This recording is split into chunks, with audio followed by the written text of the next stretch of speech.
ગીર સોમનાથ જિલ્લામાં બહુચર્ચિત દલિત કાંડમાં એક દાયકા પછી આવ્યો મહત્વનો ચુકાદો। ઉનાના બહુચકચારી દલિત કાંડમાં 5 આરોપી દોષિત ગાયનું ચામડું ઉતારી રહ્યા હોવાનો આરોપ લગાવી માર માર્યો હતો, જેમાં 39 આરોપી સામે એફઆઈઆર નોંધાઈ હતી, જેમાં દાયકા પછી સેશન્સ કોર્ટનો ચુકાદો 5 આરોપીઓને દોષિત ઠરાવી અને અન્ય આરોપીઓને નિર્દોષ છોડવામાં આવ્યા છે। 11 જુલાઈ 2016ના દિવસે સૌરાષ્ટ્રના ઉનાના મોટા સમઢિયાળા ગામે અનુસૂચિત જાતિના લોકો પશુનું ચામડું ઉતારી રહ્યા હતા, ત્યારે કેટલાક ગૌસેવકો પહોંચ્યા હતા અને મૃત પશુ ગાય છે અને ગૌ હત્યા કરી છે તેવો આરોપ મૂકીને અનુસૂચિત જાતિના 4 લોકોને કાર પાછળ બાંધીને બેરહેમીથી માર માર્યો હતો। રાષ્ટ્રીય સ્તરે ચગેલા આ મુદ્દામાં 10 વર્ષ પછી ચુકાદો આવે છે। ઉનાના ચર્ચિત દલિત કાંડ કેસમાં આજે 16 માર્ચ 2026ના રોજ કોર્ટે મહત્વપૂર્ણ ચુકાદો જાહેર કર્યો છે। લાંબી કાનૂની પ્રક્રિયા બાદ અદાલતે આ કેસમાં 5 આરોપીઓને દોષિત ઠેરવ્યા છે, જ્યારે અન્ય આરોપીઓને પુરાવાના અભાવે નિર્દોષ જાહેર કરી મુક્ત કરવાનો આદેશ આપ્યો છે। 2016ની 11 જુલાઈએ ઉનાના સમઢિયાળા ગામે કથિત ગૌરક્ષકો દ્વારા 4 અનુસૂચિત જાતિના યુવકોને માર માર્યો હતો અને અર્ધનગ્ન કરીને જાયલો ગાડી પાછળ બાંધી ઉનામાં જાહેરમાં સરઘસ કાઢ્યું હતું। એફઆઈઆર અને લાંબી કાનૂની લડત જિલ્લા સરકારી વકીલ કેતનસિંહ વાળાએ ચુકાદા અંગે માહિતી આપતા જણાવ્યું હતું કે કેસની શરૂઆતમાં નોંધાયેલી એફઆઈઆરમાં અનેક આરોપીઓના નામ સામેલ હતા। જો કે એક દાયકા સુધી ચાલેલી કોર્ટ કાર્યવાહી, સાક્ષીઓની જુબાની અને રજૂ કરાયેલા પુરાવાઓને આધારે કોર્ટે 5 શખ્સને ગુનામાં સંડોવાયેલા ગણી દોષિત જાહેર કર્યા છે। દોષિત ઠરેલા આરોપીઓની યાદી: રમેશ જાદવ, રાકેશ જોશી, પ્રમોદ ગોસ્વામી, નાગજી ડાયા અને બળવંત ગોસ્વામી। સજા પર દલીલો આવતીકાલે કોર્ટે આરોપીઓને દોષિત જાહેર કર્યા છે, પરંતુ તેમને કેટલી સજા થશે તે અંગેનો નિર્ણય હાલ મોકૂફ રાખવામાં આવ્યો છે। અદાલતના જણાવ્યા અનુસાર આવતીકાલે 17 માર્ચ 2026ના રોજ બચાવ પક્ષ અને સરકારી પક્ષના વકીલો સજાની અવધિ અંગે આખરી દલીલો કરશે। આ દલીલો પૂર્ણ થયા બાદ કોર્ટે પોતાનો અંતિમ ચુકાદો સંભળાવશે। અન્ય આરોપીઓ નિર્દોષ મુક્ત આ કેસમાં સામેલ અન્ય તમામ આરોપીઓ વિરુદ્ધ પૂરતા પુરાવા ન મળતા કોર્ટે તેમને નિર્દોષ જાહેર કરી છોડી મૂક્યા છે।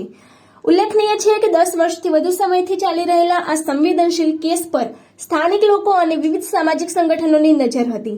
આવતીકાલે સજાની જાહેરાત સાથે જ આ લાંબી કાનૂની લડતનો અંતિમ પડાવ પૂર્ણ થશે। આ અંગેની વધુ માહિતી માટે જોતા રહો ભારત ટાઈમ્સ ન્યૂઝ।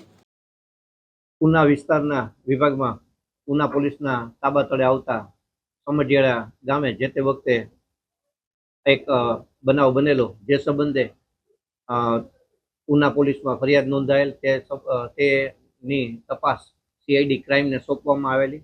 સમગ્ર તપાસના અંતે નામદાર કોર્ટના હુકમથી અત્રે વેરાવળના એડિશનલ ડિસ્ટ્રિક્ટ એન્ડ સેશન જજ શ્રી જે પંડ્યા સાહેબની કોર્ટમાં સદર કેસ ચાલેલ અને તેના એટોસેશન કેસ નંબર 8-18, 9-18 અને 11-18થી સંયુક્ત રીતે આજે તમામ આરોપીઓ સામેની કેસ ચાલી જતા આજરોજ અહીંની અદાલતે જે તે વખતે આ બનાવમાં ગુના સબબ સંડોવાયેલ આરોપી રમેશ ભગવાન જાદવ, નાનજીભાઈ ડાયાભાઈ,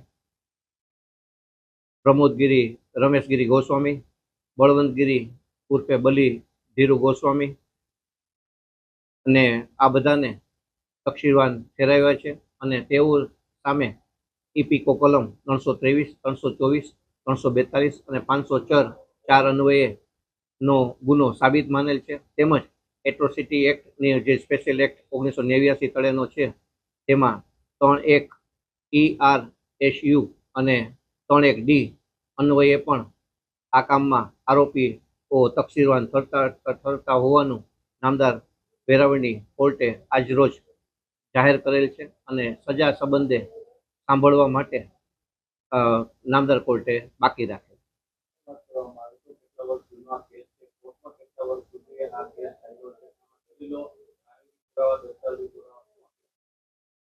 આ કેસ ખૂબ જ ચકચારી થતા જે તે વખતે ગુજરાત સરકાર દ્વારા સ્પેશિયલ પબ્લિક પ્રોસિક્યુટરની નિમણૂક કરાયેલી। 260 જેટલા સાહેદો અને પોલીસ અધિકારીઓ, મેડિકલ અધિકારીઓ આ બધા તપાસના કામે સાહેદ તરીકે તપાસેલ।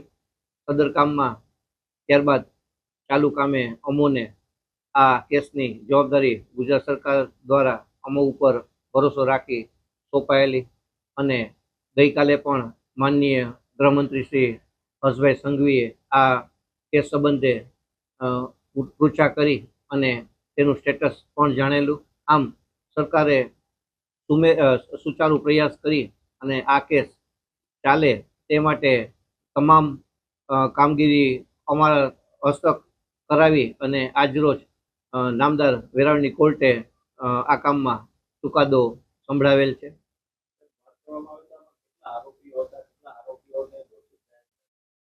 આ કેસમાં અંદાજે 39 આરોપીઓ હતા, જેમાં એક પોલીસ અધિકારી શ્રીનું અવસાન થયેલ છે, એટલે એમની સામે સદર કેસ એબેટ થયેલ અને બાકીના અન્ય પોલીસ કર્મચારીઓ તેમજ આ ગુનામાં જે તે વખતે મુખ્ય 5 આરોપીઓ સિવાયના આ કુલ જે આરોપીઓ હતા તે પૈકીના આ કામમાં મેં આપને જેમ પ્રથમ જણાવ્યું તેમ 5 આરોપીઓને તકસીરવાન ઠેરવવા માટે નામદાર કોર્ટે હુકમ ફરમાવેલ છે.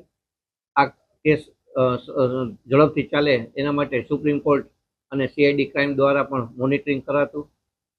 જે તે વખતે પોલીસમાં અધિકારીઓ અને સીઆઈડી ક્રાઇમના સિસોદિયા, કરશનભાઈ આ બધા આ કેસ ચલાવવામાં અને આટલા બધા બહોળા સંખ્યામાં જે સાયદો હતા તેને અત્રે કોર્ટ સુધી પહોંચાડવામાં ખૂબ મહત્વની કામગીરી પણ બજાવેલ છે, જેને લીધે આ કેસ અમો અત્રે ચલાવી શકેલ છીએ અને આ કેસમાં નામદાર કોર્ટે ચુકાદો આપેલ છે.